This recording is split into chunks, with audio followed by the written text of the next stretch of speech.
የዘላለም አባት እግዚአብሔር ሆይ እጅግ አድርገን እናመሰግናለን። ዛሬ በፊትህ ተገኝተናል።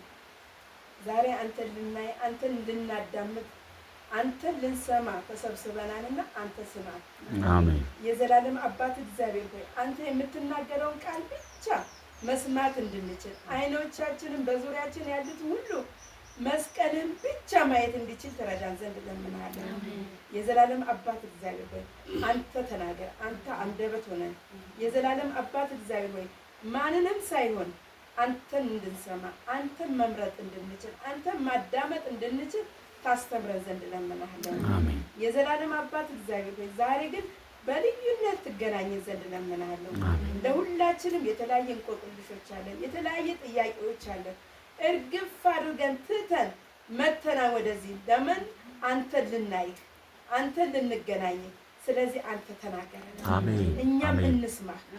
የምትናገረን መስማት እንድንችል፣ የምትናገረን ነገር ደግሞ ለእኔ ነው ብለን መቀበል እንድንችል፣ አንተን ማዳመጥ መንፈስ ቅዱስ እንዲረዳ ማየት እንድንችል ተረዳን ዘንድ ለምንሃለን። የመንፈስ ቅዱስ ስራ ደግሞ በህይወታችን ይታይ፣ ፍሬው ይታይ። እንደዚህም ደግሞ ጌታ ሁላችንም በመንፈስ አጥበን፣ በመንፈስ አግዘን፣ ጸጋ ይጎበኘን በኢየሱስ ስም አሜን። እንዳልነው እንግዲህ በርዕሱ እንዳየነው ማንን መምሰል እንፈልጋለን ወይንም ማንን የሚለንን መስማት እንፈልጋለን።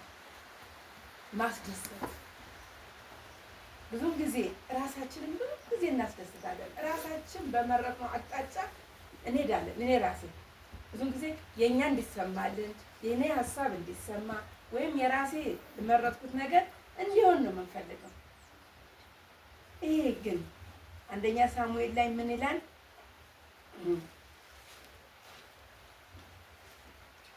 መድረክ ቢኖር ትንሽ ከፈል ያደርገው